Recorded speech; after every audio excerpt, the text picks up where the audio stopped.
అబ్రహాంకి తేడా ఏంటి చెప్పండి? ఏమొస్తుంది? ఊపిరి వస్తుంది చూసారా? అబ్రహాంకి దేవుడు ఏమో తెలుసా?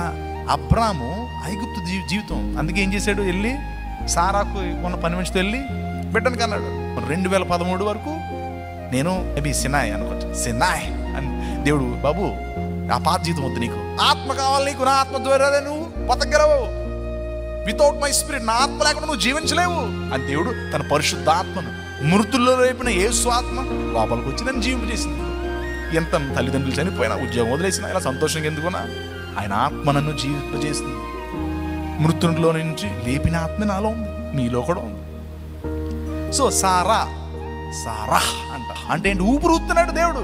ఇప్పుడు నువ్వు వాగ్దానము పొందుకుంటావు. చాలా మంది శరీరంతో ఉండి వాగ్దానం కావాలంటున్నారు, దేవుని వాగ్దానం జరగదు. శరీర మనస్సు కలిగి ఉంటే వాగ్దానం దేవుని జరగదు. ఎమోషన్స్తో నడుస్తున్నావా, దేవుని వాగ్దానము జరగదు. ఆత్మతోటి ఉంటేనే నీకు కార్యం జరుగుతుంది. అందుకే ఆత్మకార్యము కంటికి కనబడదు, చెవికి కనబడదు, హృదయము గోచరము కానది. ఇంకోటి అంటాడు, శక్తి చేత కాదు, బలము చేత కాదు, ఆత్మ చేత.